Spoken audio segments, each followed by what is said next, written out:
Antônio Augusto Brandão de Aras pode ser o novo procurador da República pelos próximos 2 anos. A indicação foi do presidente Jair Bolsonaro e o nome vai ser submetido ao Senado. E no União Brasil desta sexta-feira, 6 de setembro de 2019, você vai ver também.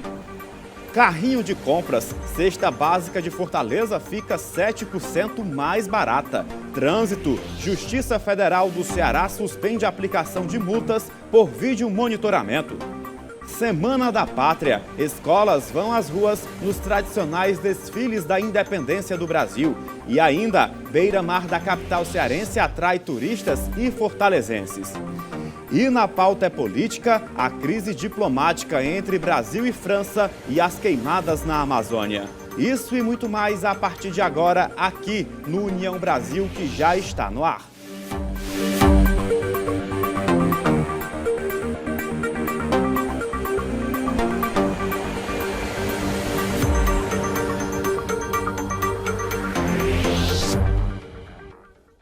Olá, muito boa noite para você. Eu sou Miguel Anderson Costa e você está no União Brasil. Muito obrigado pela sua companhia. E a gente começa esta edição falando que o presidente Jair Bolsonaro escolheu o subprocurador Antônio Augusto Brandão de Aras como o novo procurador-geral da República pelos próximos 2 anos. Augusto Aras enfrenta resistência interna da categoria e será o primeiro chefe da Procuradoria-Geral da República desde 2003 a comandar a instituição sem ter integrado a chamada lista tríplice. A indicação será enviada ao Senado para que Aras seja sabatinado e a instituição aprove sua nomeação. O mandato da atual Procuradora-Geral, Raquel Dodge, termina em 17 de setembro. E amanhã é o Dia da Independência do Brasil e para celebrar a pátria, escolas públicas de Messejana, aqui em Fortaleza, participaram dos tradicionais desfiles cívicos de 7 de setembro. 7 de setembro é feriado nacional, uma das datas mais importantes para o Brasil. Em 2019, o país completa 197 anos de independência. Em Fortaleza, escolas públicas e privadas organizam desfiles cívicos para celebrar a Semana da Pátria. A gente sempre desfilou, mas a gente desfilava só a nossa escola com a outra. Mas quando foi em 2003, nós tivemos a ideia de fazer uma placa para as escolas, para elas desfilarem junto conosco. Aí nós fizemos isso em trabalho com o Rotary Club, né, que é um Rotary Internacional. Como eu sou do Rotary, tivemos a ideia de dar a cada diretor parabenizando pelo desfile. E nisso, nós fomos juntando escola. Os diretores nós fomos nos unindo mais e mais, fazendo com que a educação ficasse fortalecida em Messejana. No Brasil, Dom João VI implementou uma série de medidas, dando os primeiros passos na modernização do país, nas áreas econômicas, culturais e artísticas. No dia 7 de setembro de 1822, Dom Pedro deu início à nossa trajetória como nação independente. Às margens do rio Ipiranga, na atual cidade de São Paulo, o tão famoso grito Independência ou Morte foi proferido pelo imperador. Nesta época, os desfiles cívicos ganham as ruas do país. A Dona Marta não perde uma marcha. Para ela, um filme passa pela cabeça. É um filme, porque assim, eu desfilei muito na minha infância e quando eu vejo um desfile desse, eu lembro, né, o tempo que eu desfilava de escola. Hoje em dia eu venho assistir, ver minhas netas, Lara, Laila, que estudou no colégio da Dona Fátima, desfilaram muito, minha filha. Então, acho uma data comemorativa importante. Assim, uma coisa assim que você relembra o passado, quem estudou. Cerca de 15 mil alunos participam este ano do desfile. Gabriela é um deles. É muito importante, né, para todos nós, porque nós sabemos que todos nós estamos precisando de ajuda, né, tanto na Amazônia, e nós estamos aqui representando o Brasil, e ele é merecido disso tudo que a gente está fazendo hoje. É um sentimento de gratidão por estar marchando, representando o nosso Brasil, o nosso país, né, do coração. De acordo com a história, um desgaste nas relações entre os colonos brasileiros com a coroa portuguesa motivou as manifestações pela independência. Mas tudo só teria começado mesmo com a vinda da família real para o Brasil no ano de 1808. E a história está sendo contada nas ruas, acompanhada ao som de fanfarras. Esta é a primeira vez que a Maria das Graças acompanha a marcha e trouxe também a família. Eu estou aqui com meu filho, minha tia, minha prima, a filha da minha prima, todo mundo participando desse momento que é muito importante, que eu sempre tive vontade de participar, mas sempre trabalhei, né? E agora, como já estou aposentada, como você falou, estou tendo a oportunidade de participar desse momento tão importante, onde o nosso país passa por várias mudanças, né? Então, para essas crianças, para esses jovens, resgatar o nosso patriotismo é muito importante e nós temos que acreditar.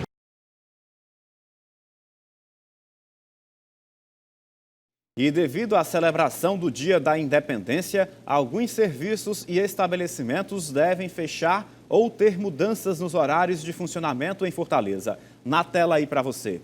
Os supermercados funcionam normalmente. As padarias terão ponto facultativo. No comércio, as atividades ficarão a critério dos lojistas. Bancos, agências fechadas. A CAGES e a Enel operam em regime de plantão. No centro, o funcionamento será das 8 horas da manhã às 5 da tarde. Postos de combustíveis funcionarão normalmente e no metrô de Fortaleza não haverá operação nas linhas.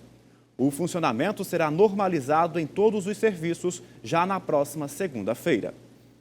Agora a gente fala de economia porque o Departamento Intersindical de Estatística e Estudos Socioeconômicos, o DIEESE, divulgou a pesquisa nacional da Cesta Básica de Alimentos do mês de agosto. Em Fortaleza, o conjunto de itens que compõe a cesta ficou quase 7% mais em conta.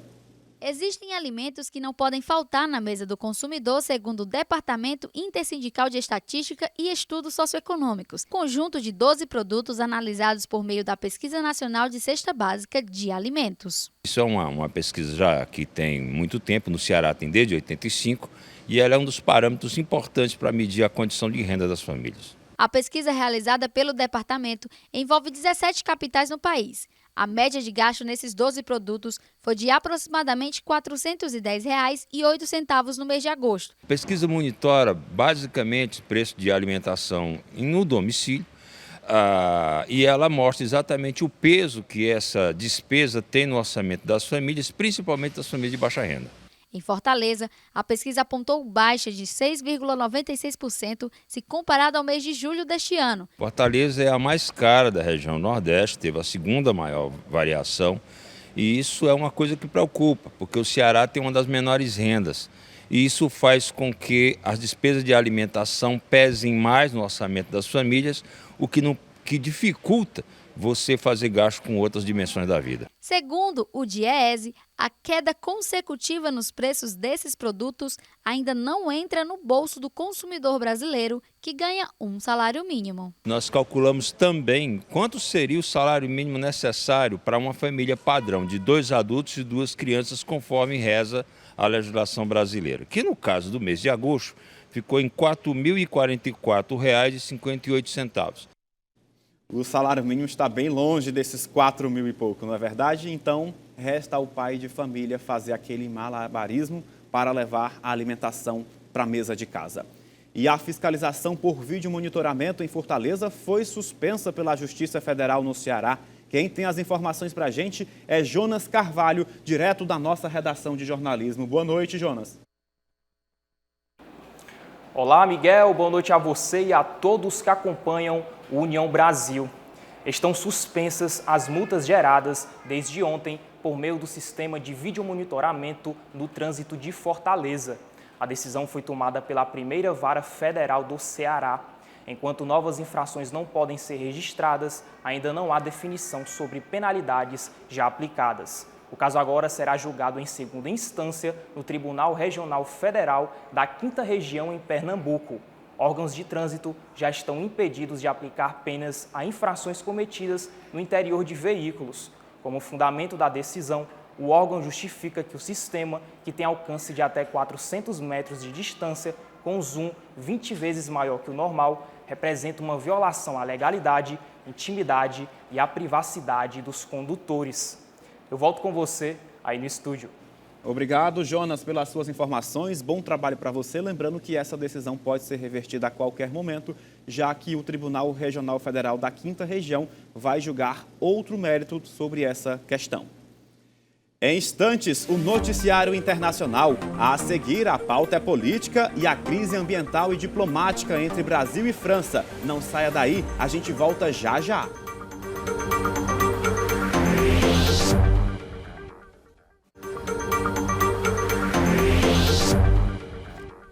Volta com o segundo bloco do União Brasil. Ministro Gilmar Mendes nega pedidos para suspender MP da Liberdade Econômica. Em cerimônia com Bolsonaro, governo assina contrato de concessão de 12 aeroportos. Facada que quase leva à morte, o então candidato Jair Bolsonaro completa um ano nesta sexta-feira. Assuntos para a pauta é política.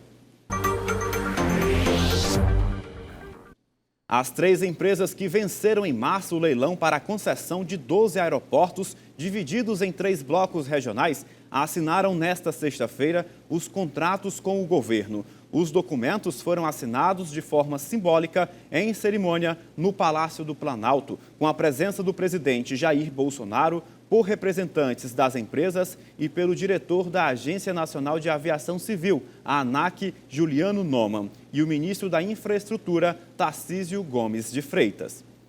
Já o ministro Gilmar Mendes, do Supremo Tribunal Federal, rejeitou 2 ações apresentadas por parlamentares que pediam a suspensão da sanção da medida provisória da liberdade econômica. Ele considerou que os questionamentos tratavam sobre assuntos internos do Congresso e que não cabe interferência do Judiciário, pelo menos neste momento. O ministro frisou ainda que quando o texto for sancionado e se torne uma lei efetiva, nada impede que novos questionamentos sejam apresentados.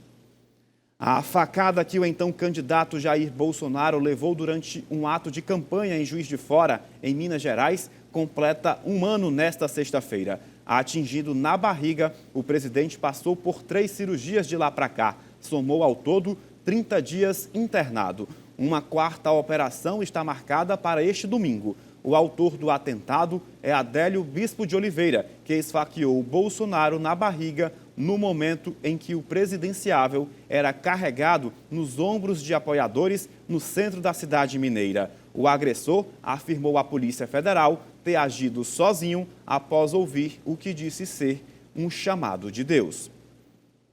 E a crise diplomática entre Brasil e França, com declarações pesadas dos 2 lados, deixaram a Europa em alerta. Tudo começou com as preocupações sobre o avanço das queimadas na maior floresta tropical do mundo, a Amazônia. Nossa equipe de reportagem ouviu especialistas sobre os impactos que este cenário pode trazer nas relações internacionais e ambientais. Rafael Menezes. A preocupação com o avanço das queimadas na floresta amazônica ultrapassou as fronteiras nacionais para se tornar um dos temas de maior interesse do mundo. O presidente da França, Emmanuel Macron, levou a questão para o G7, o grupo dos 7 países mais industrializados do mundo. Je pense que les Brésiliens, qui sont un grand peuple, ont un peu honte de voir ces comportements et ils attendent, quand on est président, qu'on se comporte bien à l'égard des autres. Et comme j'ai beaucoup d'amitié et de respect pour le peuple brésilien, j'espère très rapidement qu'ils auront un président qui se comporte à la hauteur. O fogo na maior floresta tropical do mundo chamou a atenção. E aí entram em cena farpas entre os presidentes brasileiro Jair Bolsonaro e o francês Emmanuel Macron. Estava aberta uma crise diplomática. Bolsonaro rebateu a preocupação do líder europeu e ainda atacou o movimento ambiental. As ONGs perderam dinheiro, com dinheiro que vinha da Noruega e da Alemanha para cá. Estão desempregados. O mestre em Relações Internacionais, Ítalo Alves, analisa essas movimentações que acabaram contribuindo para a crise diplomática mais severa em décadas. Em termos diplomáticos, essa crise deixou o Brasil em uma posição bem desfavorável. Na verdade, apequenou o nosso país. Porque nós temos um histórico, independentemente de qual foi o governo do passado, de estabelecimento de uma posição mais neutra, amistosa, de relação, mediação e conciliação entre conflitos. E o Brasil agora ele se envolve num conflito via redes sociais e de cunho pessoal. A questão é que o Brasil está num contexto agora de protagonismo dessa assinatura do acordo entre a União Europeia e o Mercosul. E um dos requisitos é sim o estabelecimento de uma política ambiental responsável, redução de queimadas, e isso também está de acordo com o Acordo de Paris que o nosso país assinou. O debate ambiental deu lugar à troca de farpas com ofensas pessoais. Nesta postagem, Jair Bolsonaro ofendeu a esposa de Emmanuel Macron. O mal-estar chamou a atenção da imprensa internacional. Projetos na área militar e acordos multilaterais, como o livre comércio entre a União Europeia e o Mercosul, passaram por dúvidas. Os países europeus que estão recebendo o Mercosul têm todo o direito de questionar essa política ambiental, e foi o que a França fez e teve uma retaliação meio de cunho pessoal do nosso presidente, o que foi muito irresponsável e apresenta um grande retrocesso. Em termos de impacto econômico, a gente já viu vários países reduzindo seus investimentos no Brasil, retirando investimentos do Fundo Amazônia e ameaçando retalhá-lo ainda mais, né, se continuasse com essa política tão destrutiva. Então nós precisamos rever isso, ou então não vai importar quantas reformas econômicas a gente fizer dentro do país. Se o risco político das declarações dadas pelo presidente continuar aumentando, a gente vai continuar perdendo o crescimento econômico do país. Em meio ao impasse, o ministro da Casa Civil, Onyx Lorenzoni, chegou a sugerir que a ajuda oferecida pelo G7 fosse doada para o reflorestamento na Europa. Ele foi além na crítica e disse que o presidente francês sequer conseguiu evitar um incêndio na Catedral de Notre-Dame, considerada patrimônio histórico da humanidade, e quer interferir na proteção da floresta brasileira. O ambientalista João Saraiva diz que o discurso sobre o desmatamento na Amazônia não é novo. Segundo ele, o governo errou ao colocar em xeque a ajuda do G7 para a preservação da floresta brasileira. A Amazônia requer hoje um cuidado internacional muito grande, mas com a nossa soberania, com relações internacionais, com ideias, com articulações, com recursos financeiros, tanto nacional como internacional, nós temos que apresentar para o mundo uma saída sustentável para a floresta amazônica. Nós já vimos de décadas no Brasil, e nós brasileiros, governos militares, governos civis, de direita, de esquerda, de centro, não foram capazes de apresentar uma proposta sustentável para a floresta amazônica. Esse é o nosso grande desafio. Essa é a nossa grande responsabilidade para o mundo. O fogo das palavras fez o fogo real se espalhar, causando constrangimento internacional e provocando um imenso desgaste na imagem do presidente Bolsonaro, colocando no debate a soberania brasileira sobre a Amazônia. Preservar a floresta para nós brasileiros, mas preservar a floresta para o mundo, porque é importante que nós defendemos um patrimônio que é um patrimônio da humanidade, quer queiramos ou não. Algumas pessoas têm crítica a isso, mas sim, esse é um patrimônio natural que pertence ao mundo, sobre a nossa soberania, claro. Há poucos dias da Assembleia Geral das Nações Unidas, a ONU, este mês nos Estados Unidos, Bolsonaro chegou a dizer que vai ao evento, nem que seja de cadeira de roda. Para Ítalo Alves, as atenções estarão voltadas para a fala do presidente sobre a sustentabilidade amazônica. Eu espero, inclusive, que esse espaço da Assembleia da ONU seja um espaço onde a gente vai conseguir, com esses outros países, qualificar a abordagem para a Amazônia. O nosso país conseguiu o que ele não consegue há muitas décadas, que é construir um inimigo internacional na política ambiental. Então eu espero que durante a Assembleia a gente não reveja um episódio que ficou muito clássico lá na Assembleia Geral, que foi a saída dos líderes mundiais durante o pronunciamento do Mahmoud Ahmadinejad, que era o presidente do Irã em 2011. Espero que o Brasil não passe esse tipo de constrangimento e espero que a delegação brasileira seja humilde o suficiente para aceitar e dialogar sobre as recomendações que surgirão. Ainda alimentando essa temática, sobre essa questão diplomática, o ministro da Economia, Paulo Guedes, disse nesta quinta-feira aqui em Fortaleza que Brigitte Macron, mulher de Emmanuel Macron, presidente da França, abre aspas, é feia mesmo, fecha aspas. Eu estou vendo progresso em várias frentes, mas nada disso, tudo isso é assim, a preocupação é assim, xingar a Bachelet, xingar a mulher do Macron, chamar a mulher de feia. O Macron falou que estão botando fogo na floresta brasileira, o presidente devolveu. Falou que a mulher dele é feia, por isso que ele está falando isso. Tudo bem, é divertido, não tem problema nenhum. É tudo normal e é tudo verdade. O presidente falou mesmo, e é verdade mesmo, a mulher é feia mesmo.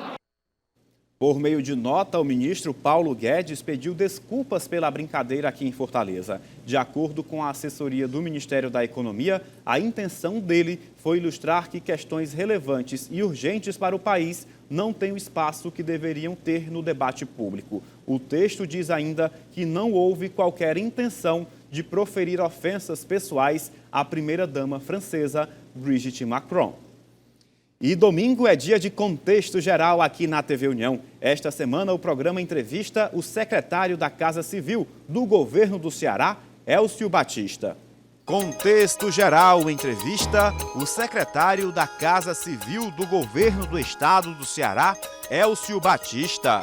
Olha, eu costumo dizer que a educação é o aspecto mais importante de toda a minha vida, né? Se não fosse a educação, se não fosse aquilo que eu recebi dos meus pais, não só em casa, mas aquilo que eles me proporcionaram na educação formal, nas escolas e depois na universidade, a Universidade Federal do Ceará tem um papel muito importante na minha vida. Olha, a relação entre os poderes, ela, como bem diz a Constituição, ela deve ser independente, mas harmônica, né? Ou seja, os poderes precisam trabalhar em harmonia. A finalidade última desses poderes é fazer com que o Estado seja capaz de organizar a população e produzir bem-estar social. O governador Camilo Santana, já no início do seu primeiro mandato, construiu o Pacto pelo Ceará Pacífico, que é uma grande pactuação, é o lugar de produção de consensos. Veja, nós estamos numa democracia. O grande trabalho da democracia e o grande trabalho do governo é produzir consenso. Precisamos produzir equilíbrio no estado do Ceará. Precisamos continuar o trabalho de outros governos na questão fiscal. E precisamos avançar e enfrentar todas essas outras crises. Com um trabalho de governança muito bem feito, por isso foi aperfeiçoado o sistema de governança no estado, relacionado com todos esses setores, na área de segurança pública, na área hídrica, na área fiscal, na área econômica. A gente vem passando por um trabalho de aperfeiçoamento de governança. Foi feito um trabalho justamente de fazer mais com menos, ou seja, a gente constantemente está avaliando os resultados dos investimentos, está avaliando receita e despesa e está controlando gastos, deixando de fazer gastos desnecessários, priorizando determinadas ações. Então esse é um trabalho coordenado pessoalmente pelo governador Camilo Santana. Contexto Geral, domingo, 10 da noite. Reapresentação, terça e quinta, 10 da noite, na sua TV União. Imperdível. Só reforçando, o programa vai ao ar no próximo domingo, às 10 horas da noite, aqui na TV União.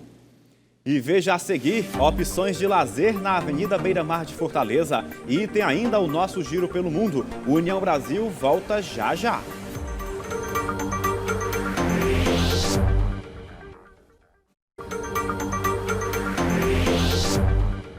União Brasil de volta e todos os dias da semana a Beira-Mar de Fortaleza é lotada, isso ninguém duvida. Pessoas caminhando, pedalando, curtindo o sol e o mar da capital cearense. O local é uma dica para esse final de semana. Por que você vem pedalar na Beira-Mar? O que te estimula? Por causa que é bonito o pôr do sol. O pôr do sol é um dos fatores que estimulam as pessoas a frequentar a orla da Beira-Mar. Todos os dias, pessoas caminham, correm, pedalam e andam de bicicleta e patins. Desapilar, né? Curtir um pouco assim a praia, porque muita gente mora perto da praia e não dá valor. Eu moro aqui na praia de Iracema, então é uma descontração, é um lazer a mais que a gente desfruta e tem que aproveitar. A orla de Fortaleza tem uma extensão de 25 quilômetros e opções do que fazer no calçadão não faltam. Tem gente que vem de longe para aproveitar a praia. Gilmar é uma dessas pessoas. Morador do bairro Bom Jardim, em média, ele leva mais de 1 hora para chegar no local, mas garante que vale a pena. Uma vez na semana costuma estar vindo, né? Faz bem para a saúde e valoriza o ponto turístico de Fortaleza. tomar água de coco, surfar, caminhar ou andar sobre rodas. O passeio é característico e para todas as idades. E vamos agora ao nosso giro pelo mundo. É o noticiário internacional com imagens da Euronews.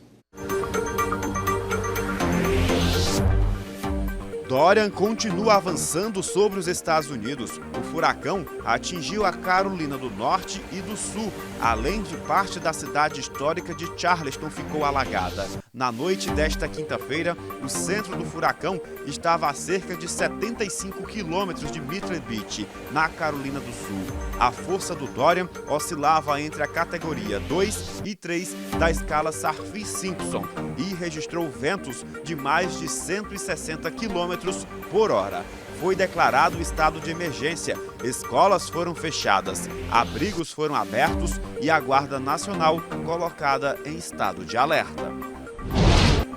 O Irã deve anunciar no próximo sábado detalhes sobre como irá reduzir mais ainda os seus compromissos com o acordo nuclear firmado em 2015. A República Islâmica pressiona a Europa para fazer mais para manter o acordo vivo após a saída dos Estados Unidos. O presidente Hassan Rouhani alertou que o Irã dará um terceiro passo para o fim do acordo nuclear se a Europa não cumprir os seus compromissos para com o pacto. Em média, 80 pessoas por semana são contaminadas pelo vírus Ebola na República Democrática do Congo. A epidemia no leste do país não está cedendo aos novos tratamentos e às vacinas. A Organização Mundial da Saúde pede ajuda à comunidade internacional. E vamos agora a outras notícias do Brasil e do mundo nas nossas imagens do dia. A gente começa falando lá pelo sudeste do Brasil. A cidade de São Paulo teve nesta sexta-feira o segundo dia de paralisação parcial de motoristas e cobradores de ônibus. Pela manhã, o trânsito ficou dentro da média para o horário, segundo a Companhia de Engenharia de Tráfego. Na reta final do mandato de Raquel Dodge como Procuradora-Geral da República, o subprocurador Moacir Guimarães entrou com ação no Supremo Tribunal Federal contra ato dela, que negou disponibilizar uma vaga de garagem a um servidor. E no noticiário internacional, no nosso quadro Imagens do Dia, o seleto Clube de Nações que já conseguiram pousar na Lua está prestes a ganhar mais um integrante. É isso mesmo.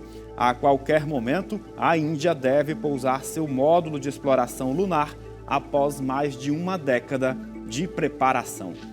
Encerrando as nossas imagens desta sexta-feira que marcaram o mundo, o ex-presidente do Zimbábue, no continente africano, Robert Mugabe, morreu nesta sexta-feira aos 95 anos, em um hospital em Singapura, onde recebia tratamento médico há 5 meses. Não foi divulgada a causa da morte do ex-chefe de Estado, que governou o país entre 1980 e 2017.